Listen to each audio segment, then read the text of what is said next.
Oke, balik lagi ke video gue. Di video kali ini gue akan nge-review speaker yang cukup ngetren belakangan ini adalah HiFi Swans D1100. Selamat datang di channel Vince and Gadget. Nama gue Vincent dan hobi gue adalah gadget. Jadi udah tau lah kenapa nama channelnya Vince and Gadget. Kita langsung ke topiknya adalah speaker yang paling nyentrik mungkin ya.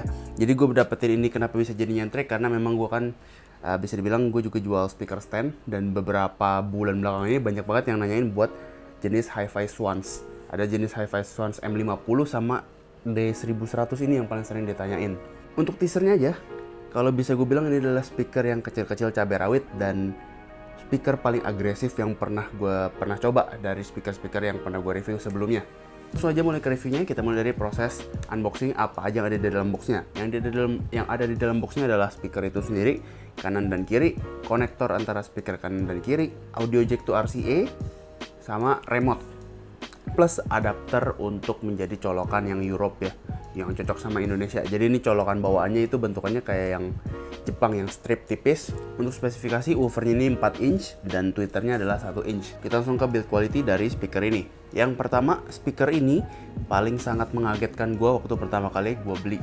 Jadi waktu beli barangnya kok kardusnya kecil banget, dan memang karena waktu itu dulu kan gue pernah punya speaker R1280T, itu 4 inch, sempat ganti ke Curbis dan DS5A yang 5 inch, sudah terbiasa nih dengan speaker gede, terus ke speaker yang 4 inch lagi, DS5A ini.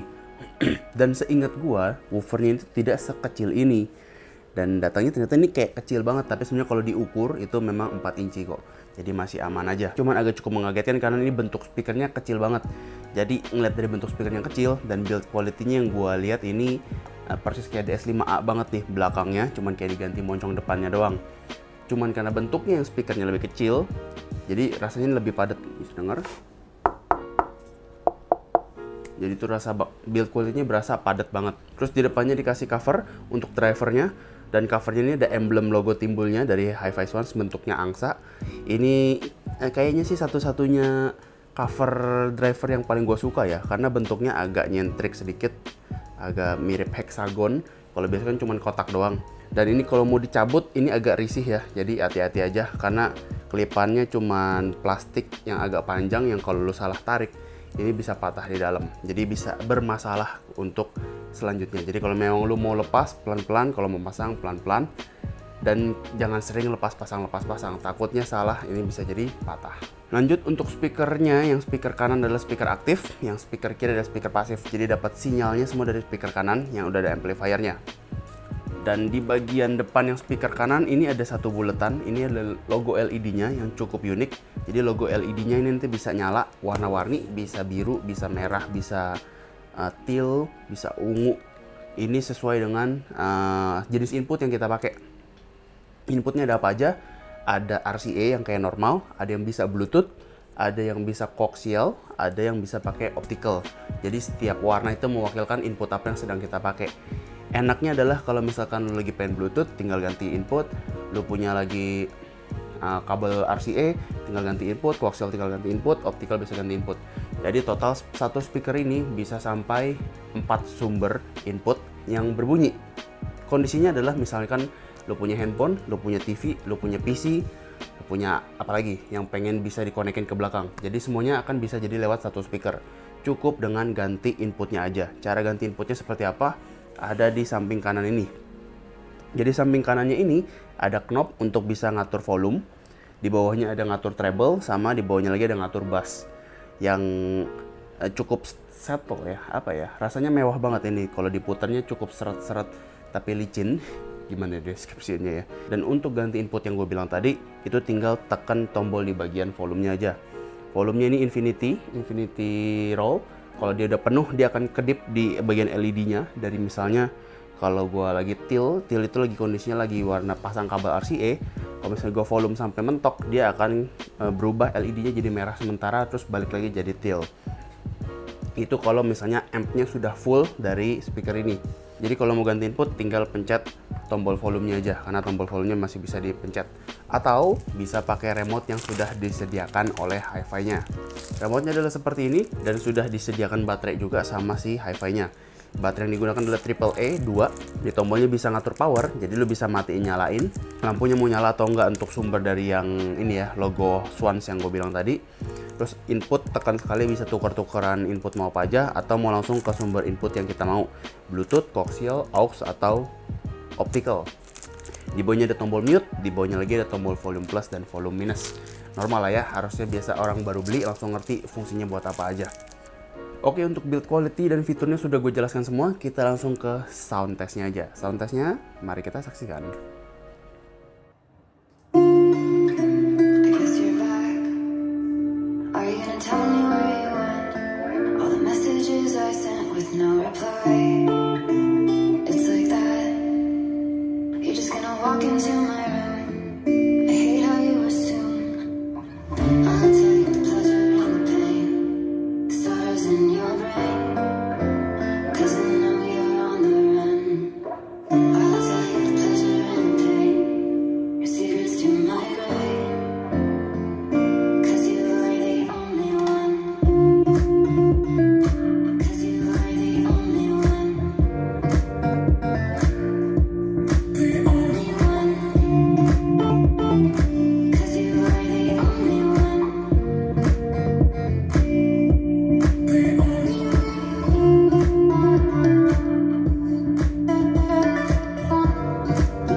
Kalian, kalau menurut gue ya sesuai dengan teaser yang gue bilang tadi di awal, ini adalah speaker paling agresif yang pernah gue beli.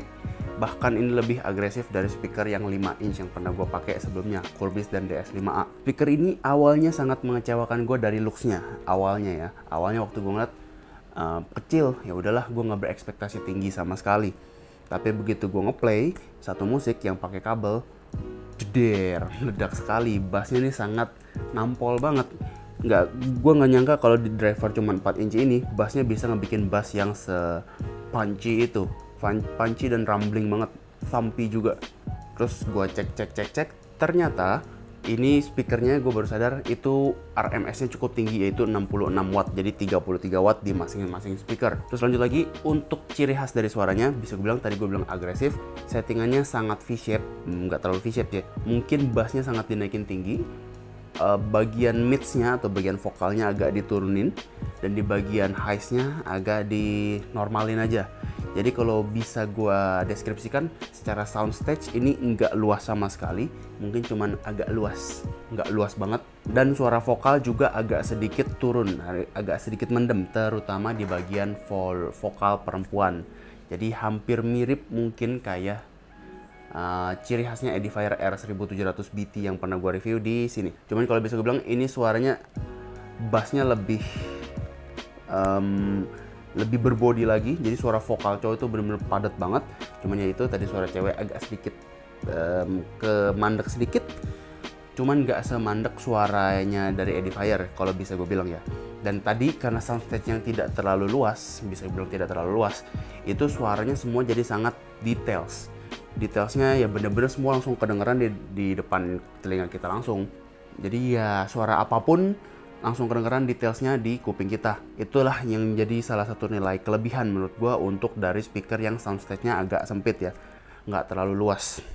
Oke, jadi langsung ke kesimpulannya aja. Sesuai dengan tes yang gue bilang awal, itu memang benar-benar speaker yang sangat agresif. Harganya berapa? Harganya ada di angka 2 juta rupiah waktu gue beli di 24 Desember 2020. Sekarangnya harganya berapa gue nggak tahu, cuma terupdate-nya gue akan taruh di deskripsi. Apakah speaker ini cukup worth it? Gue bilang nggak cukup worth it, tapi sangat-sangat worth it. Speaker sekecil ini hasilnya sangat bener-bener agresif untuk orang yang suka musik untuk jedak-jeduk ya, bukan untuk suka musik yang suka highs dan lain-lain. Bener-bener yang thumpy dan rumbling bassnya, ini bener-bener oke banget. Ditambah lagi kalau lu puter knobnya di bagian bassnya, itu bassnya nggak main-main, masih tetap bisa nampol lagi. Kadang malah gue bassnya gue turunin, biasa gue suka bass sampai bassnya gue turunin sedikit karena bassnya terlalu energetik gitu, sampai kadang gue terlalu capek. Gue rasa video ini cukup, like video ini kalau suka, dislike kalau suka, share ke teman-teman lu yang lagi nanya-nanya tentang Hi-Fi Swans D1100 ini. Kalau misalnya ada pertanyaan yang belum kejawab di video, boleh komen di bawah. Kalau misalnya suka video-video dari channel gue buat, boleh bantu subscribe. Gue Vincent, thank you for watching. Sampai ketemu di video selanjutnya.